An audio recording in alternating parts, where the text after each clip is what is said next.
Welcome to the Grow Renaissance podcast. Let's nourish the world.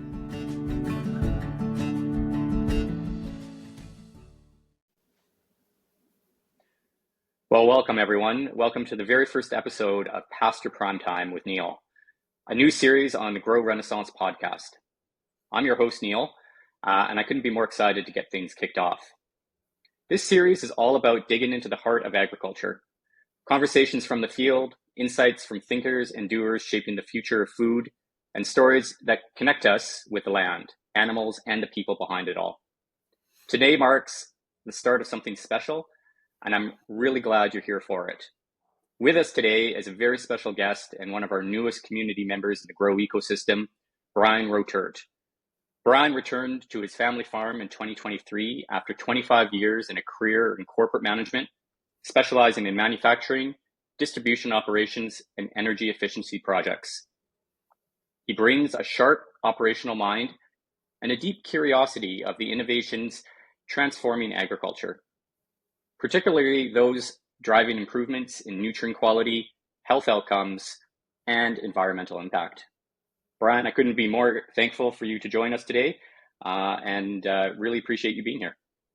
Thank you, Neil, and looking forward to sharing what my insights, I guess, and then also learning with the Grow community as this momentum or this movement continues to evolve. So it should be a good day today. Nice introduction. Thank you for that. We have a small I'll call it a small operation. There will be others probably that view it differently. But 1,600 acres in Missouri, about an hour's drive south of Kansas City. And we're kind of at the fringe of tillable row crop land, and not too far south of us is kind of the beginning of the Ozark Mountains and hills. And so we're right at that kind of threshold of typical row crop farming and a lot of ranching. And so we have had a combination of both. We do a considerable amount of row crops, but we also have a small 100-head cow-calf operation. We presently and haven't historically done any like backgrounding or custom grazing or anything like that. But as I get acclimated to the regenerative agriculture principles and soil health principles, certainly expanding our livestock operation is going to be a key piece of that. I'm very interested in some of the innovation that's happening with the intensive grazing and rotational grazing programs, and the opportunities to actually grow forage crops as part of our crop rotation and what that might look like. So those are all things that we're contemplating and looking forward to building into our operational plan moving forward. That's fantastic. So there are a couple parcels of our farm that have been in the family for over 100 years. I am the sixth generation, I guess, that have farmed on those particular parcels.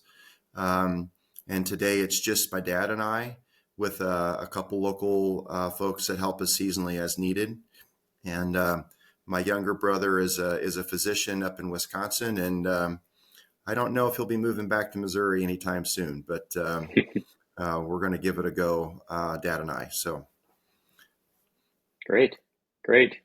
Well, I really commend you, Brian, having that heart change and diving into, regenerative practices, but anything that really is improving our ecological outcomes. And I think you've gotten to know me a little bit in the conversations that we've had. The integration of livestock is certainly one of those principles, but something I believe in, having a background in the cattle industry as well. So that's terrific.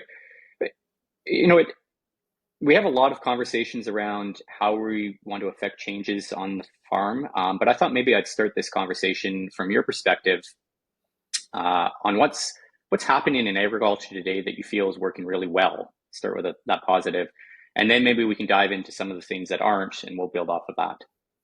Sure. So I think what excites me the most across the agriculture and food supply chain, if you will, is this growing interest in connecting the consumer to the producer. There's nothing but good that'll come from that, and I think that opens up opportunities then for more transparency around our methods, and allows producers maybe some opportunities to differentiate themselves or diversify their operations, and a more regional focus to some of our food sourcing. So I think those are all great innovations that are coming, but those are all predominantly in their infancy stage. Obviously, there are global markets where that's perhaps more prevalent than it is here in Middle America, and certainly there's activity in the New England states and the Pacific Northwest where that is more common. But we're a long ways from making that mainstream and rolled out across the entire landscape of the United States in particular. But there are business models that have been proven to work, and now we just have to figure out how to increase and scale up the adoption, and then break down some barriers. But I think those pieces are falling into place and coming, so I'm very excited about that. I think the challenge that everyone in this space acknowledges is that there's some basic infrastructure that just is missing, both from a policy standpoint, but then also just from a processing. We don't have enough small, medium-sized meat processing facilities. Grain processing is all highly concentrated and very centralized. And so building out all of that infrastructure that unlocks some of the things that we're talking about, it's going to take time and a lot of capital investment and then operational expertise. There's a reason why those industries are concentrated, and it's going to take some work to figure out how to break those down into smaller components, but yet ensure that there's a good consistency and quality and environmental impact and things of that nature. So I think those are some pretty big challenges. And then there's also kinds of what I call institutional ag, just momentum around business as usual. And so starting out with the retail ag outlets that support local farmers like me and their reluctance to promote innovations in this space that they're not real comfortable with. In many cases, agronomists aren't familiar with some of the techniques and don't even know how to provide support and coaching.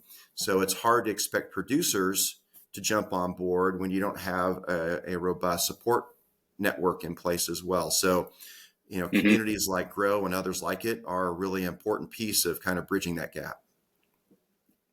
Yeah, and I think you struck on something that, has been coming up more and more as I talk to producers across America and on a global basis.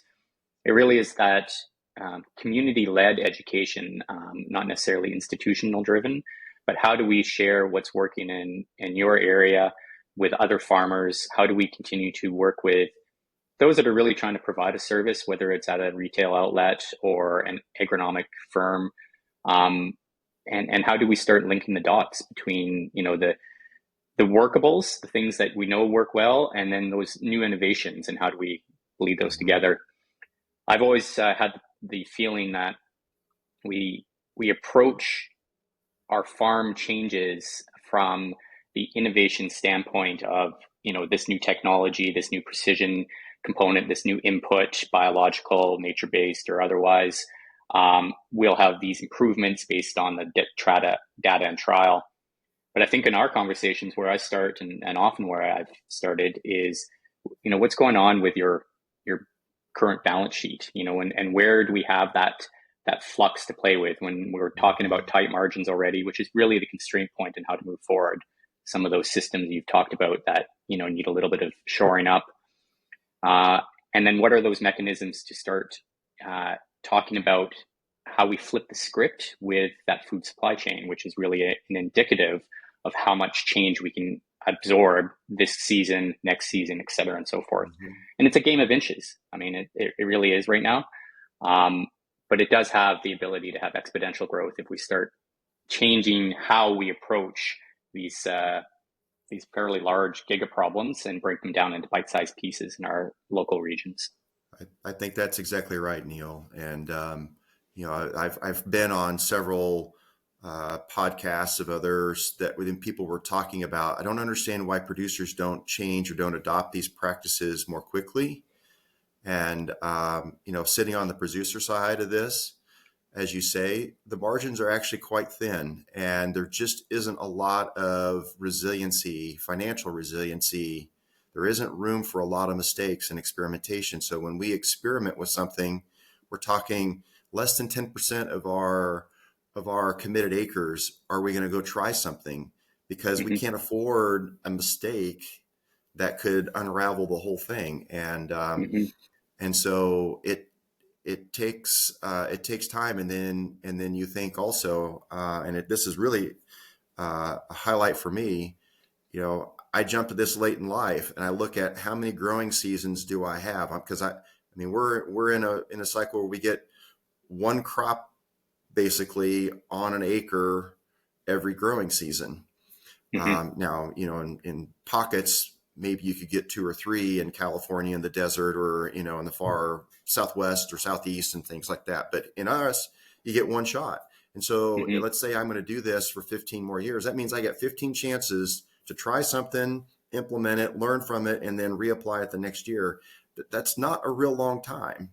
And so how do we accelerate the learning opportunities, minimize the unknowns and the risks, and set ourselves up for the best opportunities for success in those short windows of opportunity that we have? So, we're experimenting with 2 or 3 different things in small plots in a couple different fields, but the seasonality and could be a really wet year, could be a really dry year, and that impacts your the outcomes. And so it takes 2 or 3 seasons, 2 or 3 growing cycles to really get your arms around.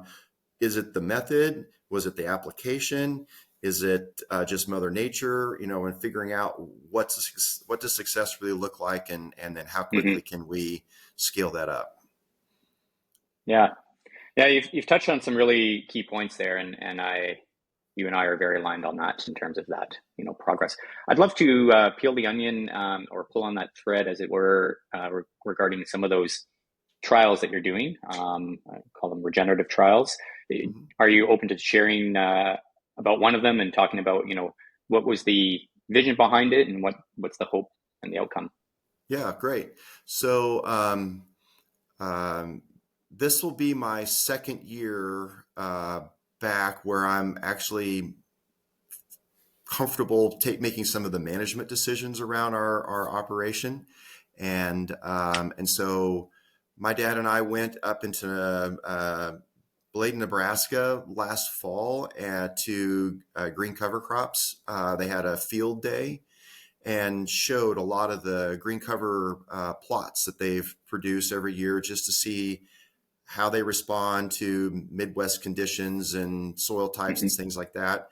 And walked away very impressed with that organization and the community that they're building around their product and their brand. And we're introduced to Baumgartner hybrids for corn. So it's a non-traded corn hybrid, and they use a biological seed treatment on it.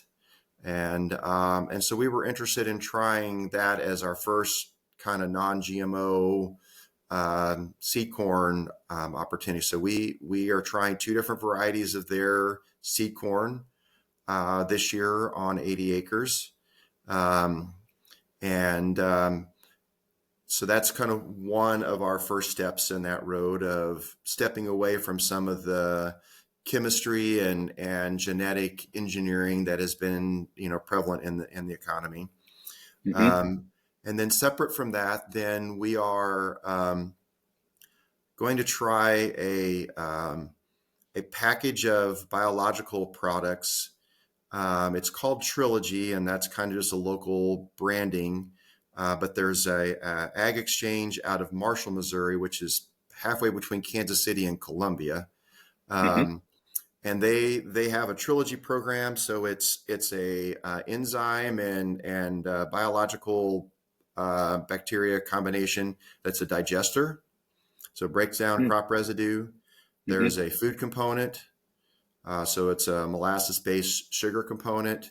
And then there is a pretty extensive, I think it's 12 or 15 species bacteria and other critter inoculant to get it going. And so we are going to try that on 100 acres, and we're doing 20 acres strips basically through the middle of a winter wheat patch that we have. We're going to do it on one plot where we will grow conventional soybeans. Hmm. And then we're going to do it on one field where we have conventional corn. And then we're going to do 20 acres on the non-GMO, the Bass hybrid corn also. So That's great. basically just going to do a 10 to 20 acre swath kind of right down the middle of the field so we can kind of get a good look side by side around how does this play with, traditional methods and Hmm. kind of go from there. So that Yeah. is the experimentation that we're trying this year. And again, trying that in that way to diversify our risk, trying it on multiple crops and multiple fields, but also limiting. There were a lot of other things around seed treatments that we were considering. There's just too Yeah. many variables to keep track of and judge and keep straight and all that. So we decided to keep it simple this year. And then next on my to-do list is to buy naked seed and do our own seed treatment and be a little bit more Wonderful. targeted and specific around that. But that's what we have in the mix for this year. Really exciting stuff. And the whole world of biologicals, I think, is it's both exciting and scary in terms of what's going on there. But I really like your approach in terms of creating some trials within your cropping system where we can actually see that visual comparison, and of course, what's going on below the ground. So tell me, are you interested, for those of that are listening and watching that aren't as familiar with cropping systems as it relates to agriculture? Um, when we talk about the visual observation, that's great, but there's a lot of things that happen below the soil. So, Brian, maybe you can talk a little bit about some of that baseline data that you gather, how you do that, why that's important. Do you Yeah. also look at that after the growing season or during the growing season, so we can get a little bit of a sense around that? Great question. So again, I'm really new to this and I'm learning but part of my engineering inquisitive background, I want to know. And if you don't investigate, you don't know. So we have historically done grid sampling for fertility only, and so we have that background, and that's been done every 4 years. So, but that's looking at the basics, organic matter, um, nitrogen, phosphate, potash, and NPK and all that. It's pretty much limited to that domain. Um, Mm-hmm. so this year we did pull soil samples from the three different kind of soil conditions that we have. So I guess I didn't explain. We're a traditional wheat, corn, soybean rotation, and we do. So we have about 230 to 250 acres of each of those every year. But we do double crop soybeans behind wheat today. Mm-hmm. With the current economic situation, I'm not sure that's feasible any longer, and we're going to be looking at alternatives to that. And we can talk more about that in a bit. But that's our cropping system today. So it's conventional soybeans that goes to a crushing plant. The oil gets separated off and used for soy diesel, and the meal gets separated off and used in animal feed. The corn Mm-hmm. gets sent to ethanol or feed production for local poultry down in Northwest Arkansas. And then our wheat actually gets sent to ADM or Cargill for pastries and things of that nature and food product. Most of it anyway. Some of it gets used for food. But that's our cropping system today. So we did soil sample tests. I think we pulled 15 to 20 different little plugs, 6 inches. from 4 different 80-acre plots, and it was representative of each of those of our cropping system. So a field that was corn last year, we sampled off of that. A field that was in standing wheat from winter wheat, we sampled that. And then another field that was soybeans after wheat, we sampled that one and sent it off, and had a Haney test performed by a lab up in Nebraska. And Great. we just received those results back, and are trying to digest all that it's telling us. Mm-hmm. I will say that our soil organic matter levels were higher than I expected. Wonderful. Nothing to brag about by any stretch of the imagination, but in that 3% range, which isn't too bad compared to others. And some of our nutrient levels were okay, but our microbial activity was present but not robust. And so I think there's some things that we need to continue to focus on and build on there.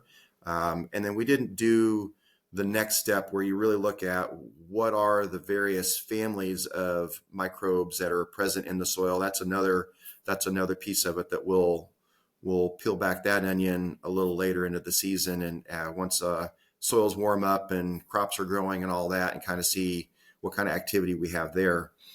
And then we just pulled our first plant samples for sap analysis from our wheat crop, and Great. I'm waiting for those test results to come back.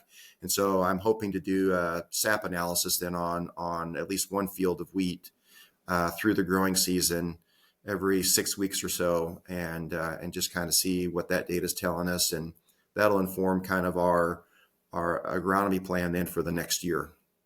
Yeah, I think that's such a wonderful test to do. I'm a big fan of SAP testing. This is one of those innovations that's come in terms of what we test and monitor and measure. That's starting to gain a little more traction, as well as the Haney test. It's a really great testing option, and there's many ways to collect data from the soil. But one of the things I like about the Haney test is we understand the respiration rate and some of those microbial functionalities. For those listening, soil organic matter gets a lot of airtime in nutrient density. The more organic matter, the more nutrient dense, crop should be. But we can't forget about, those microbial lives that are down there, and how to continue to expand those communities for the long-term legacy of the soil. And I'm one to say, and let me know your thoughts on this, it's not just about soil health. It's about the functionality or functional soil health. It's got to be functioning, because at the end of the day, we really want it to start to reproduce the topsoil that we have degraded, through environmental effects and everything we've been doing in our farming practices. And so there's microbials down there that, typically would say, oh, we wouldn't want those in the past, but understanding they play a role in the larger community. And so it's, when do they arrive on the scene? How are they interacting with some of those other microbials that we may want? Nematodes get a big red flag for some people. And I'm one to say, we have to understand their role in that whole ecosystem that's happening below the soil, not to eradicate one thing just because we don't like it. Right. So you're on the right track there. But with all of that, and thank you for sharing all of that, what was the leap in our conversations for you to, look at the grow ecosystem and this whole Web3 and what I talk about is decentralized market spaces? Maybe you can give me some feedback on that and your perspectives. Yeah. So I've been exploring opportunities to plug into a network where there was a framework for data transparency and traceability. That to me was paramount, because even today we're participating in a program with a local grain broker that is buying our wheat, and theoretically it's going to Mexico. And there's a small stipend for us for following certain agronomy practices and all that. But at the end of the day, how do I really know that our wheat's ended up in Mexico? That's just a really basic fundamental question. And it's like, so if I'm having that question on a commodity like wheat, then how do you as a consumer, I mean, I buy a package of eggs and it says, hey, this was produced by this and such a farm. Go to this website or scan this QR code and you'll get to see your chickens. Do I really believe that that's the case? And what confidence do I have that that's really legitimate, or is this just a good marketing ploy? And if I'm having those questions, then we have to believe that there are other consumers in the same place. So how do we create this ecosystem, this environment, and this data framework for creating a little more trust in what I'm buying, what I'm paying for at the store actually follows the product back to, point of production kind of a thing. So for me, that was really it. And I like what you all are trying to do. I understand blockchain and its functionality, but to tailor this specifically to a food distribution and producer focus, I think is a great innovation that's going to unlock some real opportunity down the road. And then, some of the subsequent conversations that you and I have had, Neil, is, connecting producers to large international food production companies and carbon credits or at least carbon related incentives that are tied to that on the back end. This kind of technology unlocks that potential, and it gives a little bit more trust and credibility than that third-party verification, that the practices actually really are resulting in functional enhancement and differentiation in the soil over time and that kind of thing. So I think that's where this is headed. And I'm excited to be partnering with you all to learn together and to test some of these theories, develop out the algorithm and the testing methods that validate some of that. So I'm pretty excited about where that capability is headed. And I don't know that it's necessarily unique to Grow. There could be others out there, but I certainly think that you all are at the leading edge of this and appreciate the marketplace that you all are developing also. So there's a whole lot of pieces that you all are stitching together here that I think have a lot of potential and a lot of synergies, and look forward to seeing how that all evolves. Beautiful. And thank you for that. We're very excited about what we're doing and super excited to have you part of the ecosystem. It's a little bit of a new world, I know, for a lot of producers, this intersection of emerging technology, blockchain, and the new market space is traceability. But I think you've articulated that very well. And for those listening, I hope, you've picked up on a few things there in terms of trust, and that really what you're talking about is that immutability, that data isn't scrubbed, manipulated, or used in a way that it shouldn't, that we have more visibility on what that data is and the good, bad, ugly, warts and all. We're not trying to falsify the information for a certain narrative. I'd be amiss, because of this world we live in today, not to ask you what your definition of regenerative agriculture sounds like. Yeah. So for me, the term regenerative or regenerative ag really means that we are deploying agronomic processes that mimic nature. We are working with Mother Nature. We are enhancing what Mother Nature is already doing.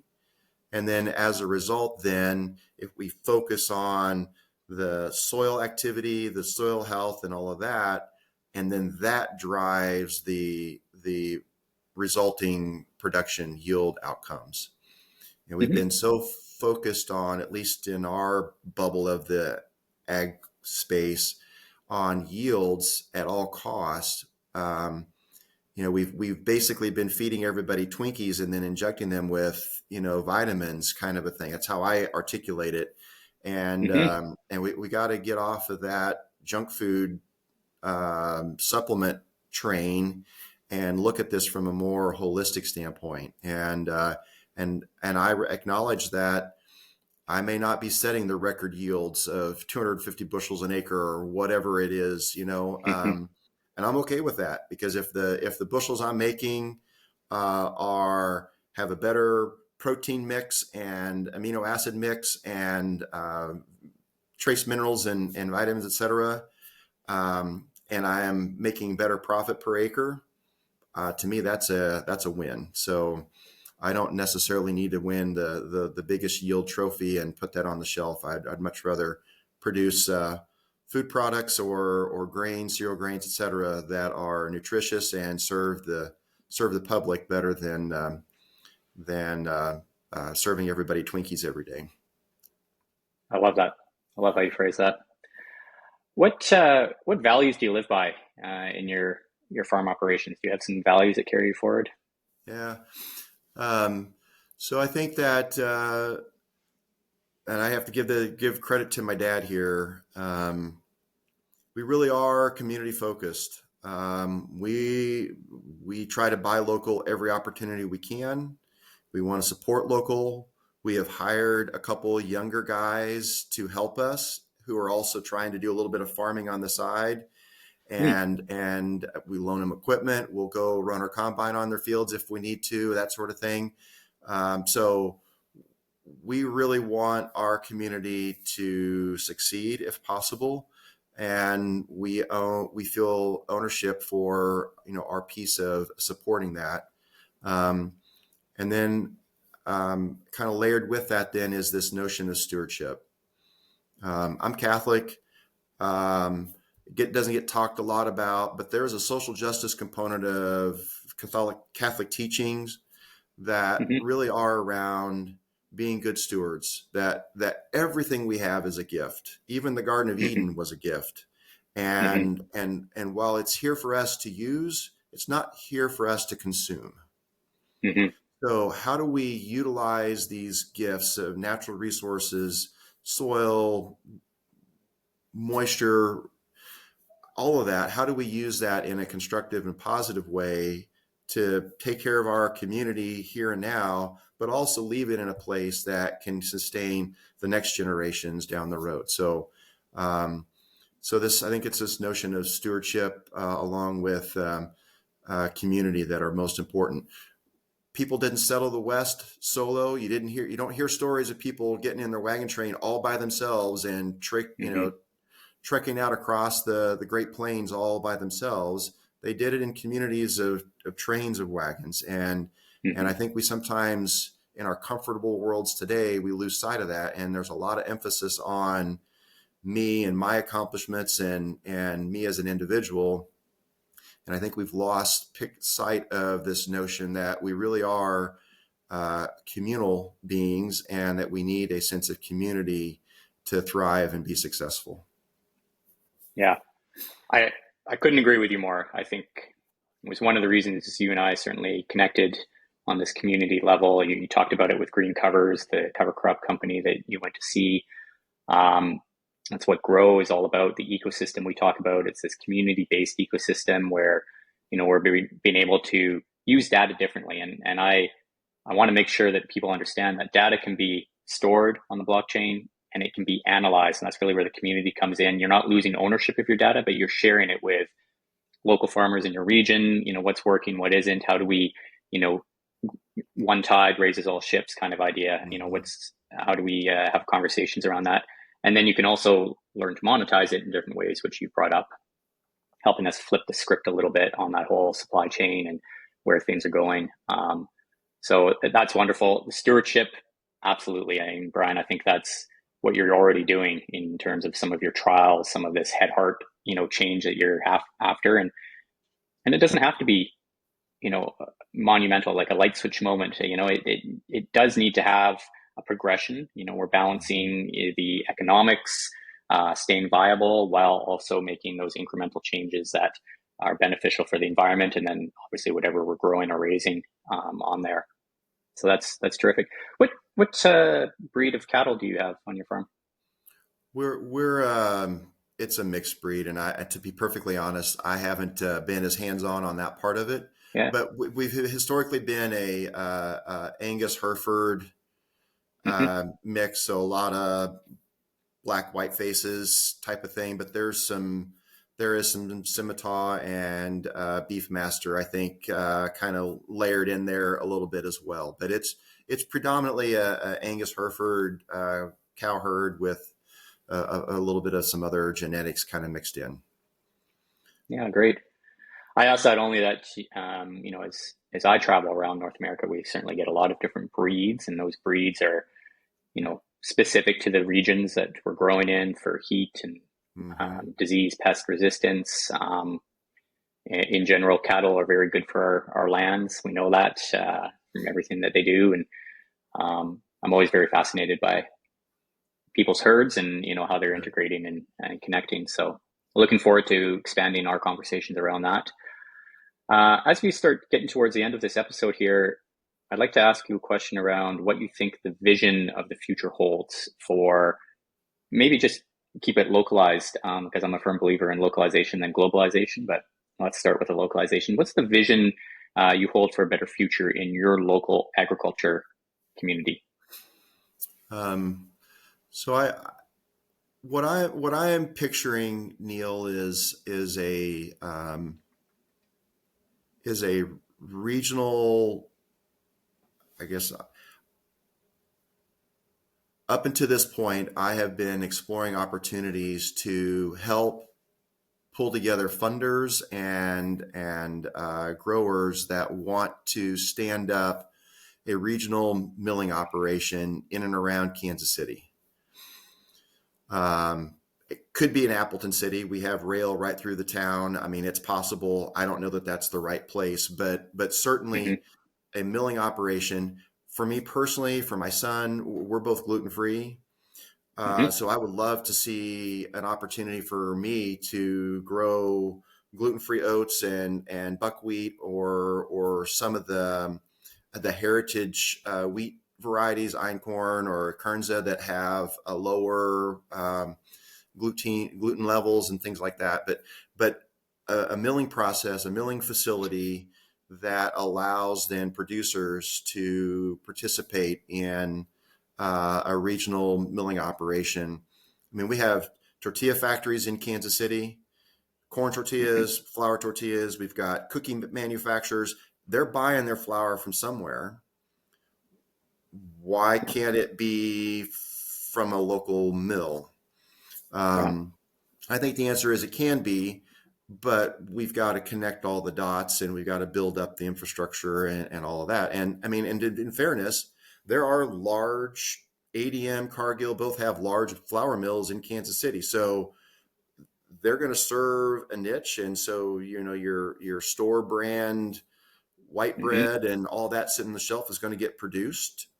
And so if we're going to fill a niche, then we got to figure out what that market really looks like and be strategic and things of that nature. But that's my vision, is that we right now, if I wanted to expand my crop rotation, I don't have good options Right. because there is no infrastructure. I don't have a grain elevator that will willing to buy it. If I Right. wanted to build or grow buckwheat today, my closest mill that I'm aware of is outside Chicago. Mm. That's a 5.5 hour drive. It's cost prohibitive to get it there. And I don't have a grain elevator that wants to buy it, mess with it, and put it on rail. So my only Right. option is truck. Same thing with some alternatives. Um, we do have a small market for some field peas, but if I wanted to raise oats, the closest mill I'm familiar with for oats, other than really, really small like horse feed, is Minneapolis. That's a 5 hour drive. So we're really landlocked, kind of on an island built around corn and soybeans and a little bit of wheat. I mean, that's really Hmm. it. How do Hmm. we, if we're gonna unlock the potential of regenerative agriculture and these rotations that maybe have 5 or 6 crops in a rotation instead of 2 or 3, we're going to have markets and we're going to have infrastructure that allows that to come to fruition. And so Hmm. my vision is that I'm in this long enough that I get to see that happen and flourish. And I think that when that happens, then the local economy will benefit, because now we're going to have growers that are producing at least a portion of their acres, higher margin crops, higher value. Maybe there's carbon credits that come back. Maybe there's a premium applied because of the farming methodology that they're following, whatever that is. And we're measuring the nutrient makeup of the crops that we're producing, and we're getting paid on a nutrient profile, not just on volume. Yeah. I think those are the keys, and those bits and pieces are falling into place. We're just Wonderful. not quite there yet, and we're not ready to scale it. But the day that I can compare my wheat to somebody else's wheat and show that I've got a different protein and amino acid profile, and it's much more much preferred from a biological human health perspective, that's a win. I won't get paid for it Massively. immediately, but that will come. Yeah. And I think that we're getting very close to having the tools that we need to unlock that potential. It's a beautiful vision, Brian, and I very much see, how Grow can help be part of that vision, and bringing in some of the mechanisms, whether that's for the financial components, whether that is the community-based led infrastructure designs and builds. But you're absolutely right, and you've touched on something that's very near and dear to my heart, which is we need to start having that diversity on farm, but it needs to be connected to a market. And that's the only way to really make that incremental, that inch by inch, turn to yardstick by yardstick. And I love that vision. And anyone listening in our Grow community and the agriculturalists, if you have some ideas, some innovations that you think could help support this, please reach out in the comments section as you're listening or watching. Jump into our Discord channel. Get involved with the Grow community, and we'll connect you with Brian as well as some of our other folks, and let's keep that conversation rolling. So thank you very much for that. You're welcome, and thank Are you there for any the other opportunity. projects, community announcements, links that you'd like to share or talk about that are happening in around your area? Gosh, Neil, I thought about that a little bit. The green cover community has been great, and for their customers, they have an annual summit every winter. There's a session in Scottsdale, Arizona. There's another session in Omaha. I got to attend the session in Omaha, and there were, let's say, 150 producers from around that were all sharing their experiences. It's a fantastic community, all wrestling with, large scale, thousands of acres, farmers to small little niche growers and everything in between. And it was just a really, the energy there was amazing.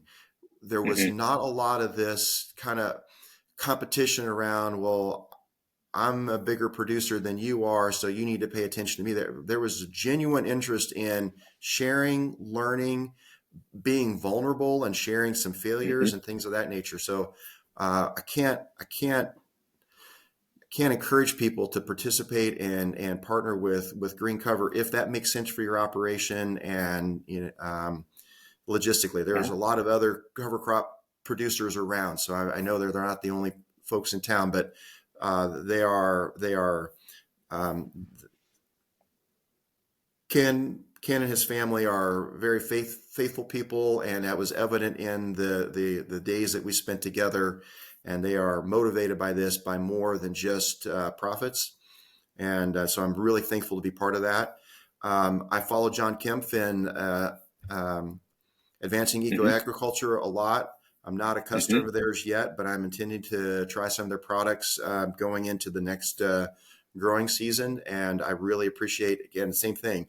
John's very knowledgeable, but he's also spiritual and faith-based. And so a lot of that comes, forward through some of his thinking. So I really appreciate that. And then I recently joined at the beginning of the year, the Missouri Organic Alliance. And so looking forward to getting better acquainted with that group of folks and learning from them and figuring out, if there's a place for me to contribute in a more meaningful way, both from a production standpoint, but also in a leadership and things of that nature. So that's kind of my very limited network of resources right now. But I'm certainly looking forward to expanding and broadening that over the next several months. That's amazing. That's amazing. And all great groups. And certainly, I think the one thing that I want to mention there is you mentioned organic. There's this little bit of a push and pull, I'd say, between these terms, regenerative and organic. And if we walk away, Brian, from this conversation to leave anything with is it's not one or the other. It's 1 + 1 = 3. There's the practices and the outcomes stand much larger than the terminology. And I think both deserve an integration. And in fact, my desire is that we find a new term for sort of an amalgamation of those, which I know is just vernacular wordsmithing. But really, this push and pull needs to come closer together, because there's really good people on both camps that are doing tremendous things for the agroecology components of what you and I are focusing on. And that's going to allow us to diversify our fields, improve that functional soil health, and find new markets.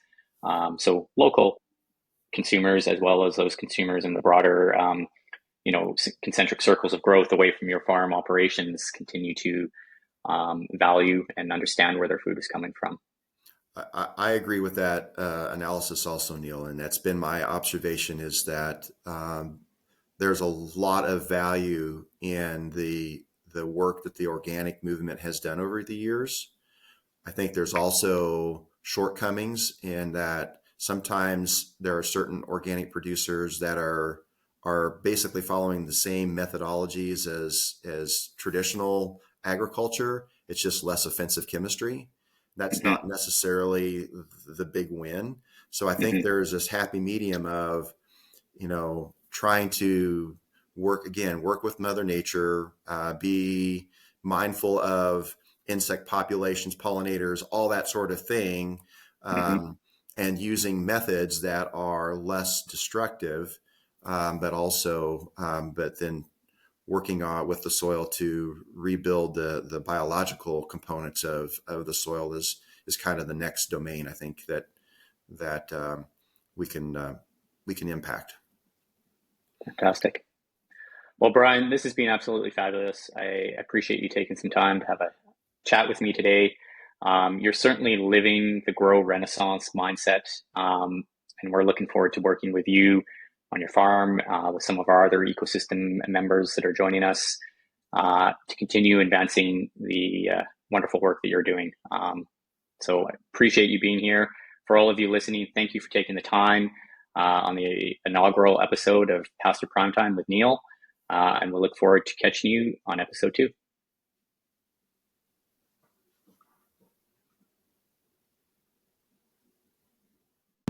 Thank you for listening to another episode of the Grow Renaissance podcast. Make sure you like, share, and subscribe this episode. Remember, it will take a community of us to do the best in the world and truly nourish not only ourselves, but the planet, the atmosphere, the soil, the plants, and the animals on it. So make sure you spread this message anywhere that you can.